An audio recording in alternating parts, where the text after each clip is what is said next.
Hey guys, finishing up Matthew 15 tonight with verses 21 through 39. So take a few moments to read or listen to those, and we will come back and talk a little bit about them. All right, so this is one of those biblical interactions, one of those biblical passages that can kind of leave you scratching your head without a little bit more context.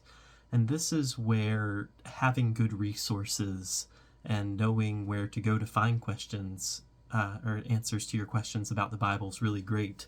As I do these series each day, I'm going through different commentaries. Never read a book that thick before. The thing's huge. And I read through the commentaries to understand the passage a little bit better myself. And then for this one in particular, I used an article from gotquestions.org, which is a really fantastic place to go with your biblical questions. I don't think I've ever found a question that I have had and it not be on that website. So just check out gotquestions.org sometime. Really good resource. And so as we get into this passage, it can be a little hard to understand because we asked, did Jesus really just call someone a dog? And if he did, then how do we level that with who we know Jesus to be and the loving, caring Savior that he is? And so first, a little bit of context.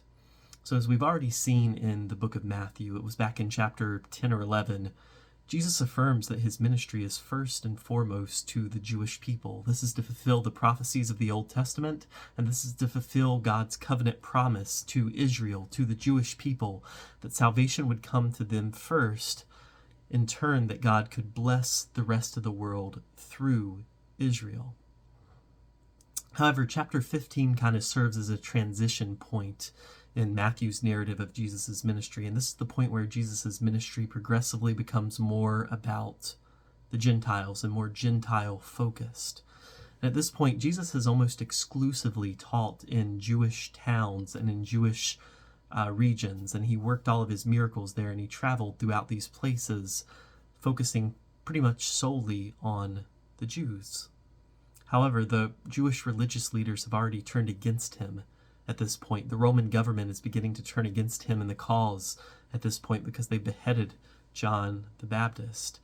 And Jesus, he even went to his hometown and he was rejected there. And so essentially, Israel has been given their chance. And now it's time for him to begin to move his ministry outside of Israel and focus some on the Gentiles. And so that's what we see in these verses. Jesus has moved to the Gentile towns of Tyre and Sidon, where the Canaanite woman makes this request of him. And Jesus' choice of words here seems pretty harsh in the English, but if we dive a little bit deeper and get some of the language and context that's used, it becomes a lot more understandable. So what Jesus does in this passage is he does affirm that the main purpose of his ministry has been to reach the lost sheep of Israel.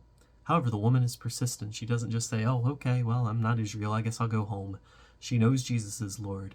His reputation precedes him. She knows that he is her Lord, and she knows that he can save her daughter. And so she's persisting here. And then Jesus responds with this dog allegory, and it seems really harsh. But let's break it down a little bit. So the Jewish language does have a word for dog. We'll call it the first word for dog, which does have a very harsh, and you might even call it a racist undertone towards the Gentiles. So it would be a word that the Jewish people would use to refer to Gentiles. And it had this connotation of them being unclean or filthy or dirty. And so the first way is certainly derogatory. However, the word that Jesus uses here is not that first way. He uses a second meaning of the word, or a second form of the word dog. And the second form is used exclusively to talk about a small dog or a pet dog, kind of like a family pet. And so as we interpret this, what it seems that Jesus is actually saying is that him recklessly taking his priority away from Israel, him recklessly taking his attention away from Israel to help a Gentile would be like a father who takes food away from his children in order to throw it to their pet dog. But the woman's wit is really quick here. She claps back at his allegory and says, well, even a pet dog gets to enjoy crumbs and scraps from its master's table. And Jesus recognizes her faith. He recognizes her persistence, and he does heal the daughter. And so what Jesus has done here is to test the woman's faith. We see it all throughout the Gospels. Jesus will oftentimes test people's faith and intentions. He'll test their persistence. And actually, in the Gospel of Mark, Jesus teaches a parable about, it's called the persistent widow, or that's what we call it. And in this parable, Jesus talks about this widow who is super persistent, time and time again demanding justice from a judge. And she eventually gets the justice because of her persistence. And he says in the same way, the believer should constantly be going to God because he's the good judge. He's the best judge. And he'll always make sure that the believer gets the justice they deserve. And so the woman, her faith here is the type of faith that Jesus notes in this parable, a persistent faith. And so the allegory that Jesus uses here, it tells about the priority of Israel, but it also shows that God ultimately cares about all people. And as we get to the end of the gospel, as it crescendos, as it peaks in chapter 28, Jesus ultimately leaves his followers with the command that they are to go and tell all people that the gospel is for all people, that they are to spread throughout the known world at this time and take the gospel to anyone and everyone who would listen so that they could receive the salvation that Jesus had brought.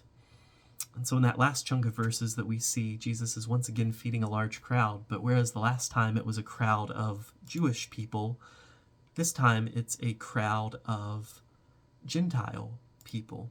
Let me get back to the passage here for just a second, and I'll tell you the verse reference. And so as Jesus sits down with these people, at the very end of verse 31, it says that they praised the God of Israel. So that gives us the context clue along with where Jesus is ministering. He's ministering in a Gentile town, and now they're praising the God of Israel. So that tells us that these people that Jesus is healing, these people that he is ministering to and teaching, are now great crowds of Gentiles.